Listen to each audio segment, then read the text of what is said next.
Carbon, where they tried to go for the realistic Forza Motorsport type of Need for Speed gameplay, and it kind of works, but it wasn't the innovation of that time, because Gran Turismo was a thing, and even Forza Motorsport I'm pretty sure was a thing around that time. I could be wrong, but Pro Street wasn't as memorable as the other games on this list. Undercover, God, C tier. That game is awful. There are just so many things wrong with that game. Draw distances, the story, the gameplay, the bugs, the glitches. I don't like Undercover. I think Undercover is definitely C tier. Nitro. Never played Nitro.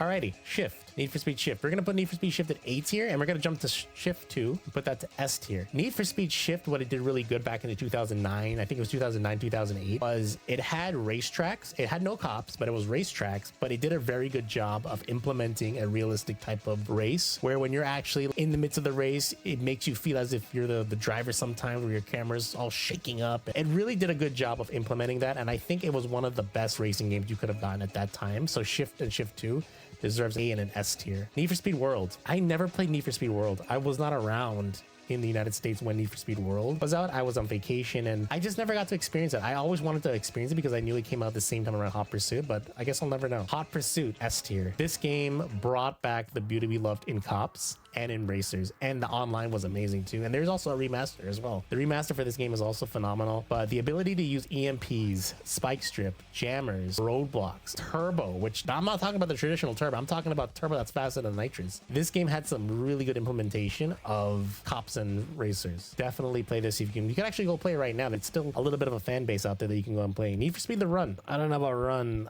I'm gonna put that B tier. I think Run tried to make back this Most Wanted story, and it did a good job. It did an okay job of it, but again, it's just one of those games where I'll remember it, but I'll never go back and play. Most Wanted.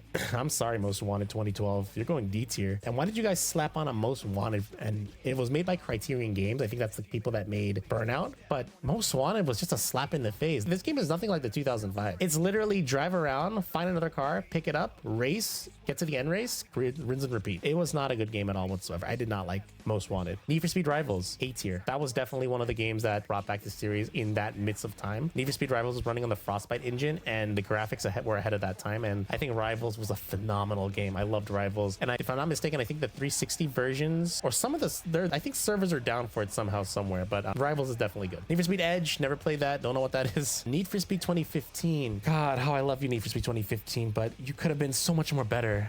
I'm gonna have to put you B tier. I love Need for Speed 2015. They did put a lot of nostalgic in that game. They also implemented soundtracks from the OG Need for Speed 3 as well, but it just lacked a lot of things that made Need for Speed good. We didn't get good cops. We didn't get a good storyline, but we did indeed get some of the best graphics we've seen in